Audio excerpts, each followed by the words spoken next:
வணக்கத்தை தெரிவிச்சாச்சு. இங்க வந்திருக்கவங்களுக்கு வந்தனா சொல்லுவோமா?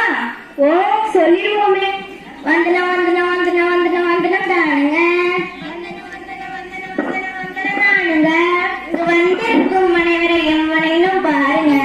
இங்க வந்திருக்கும் அனைவரையும் மனைனும் பாருங்க. வந்தனம் வந்தனம் வந்தனம் வந்தனம் வந்தனம் தானுங்க. வந்தனம் வந்தனம் வந்தனம் வந்தனம் வந்தனம் தானுங்க. இங்க வந்திருக்கும் அனைவரையும் மனைனும் பாருங்க. இங்க வந்திருக்கும் அனைவரையும் மனைனும் பாருங்க. அது சரி அக்கா, இன்னைக்கு என்ன விஷயம் சொல்ல போறீங்க? பிரச்சனை பிரச்சனை பிரச்சனை. அக்கா, ஏதாவது ஆரம்பிச்சாலே பிரச்சனையா தான் இருக்கும். உனக்கும் இல்லம்மா, நமக்கு பிரச்சனை. கேளு. வாரி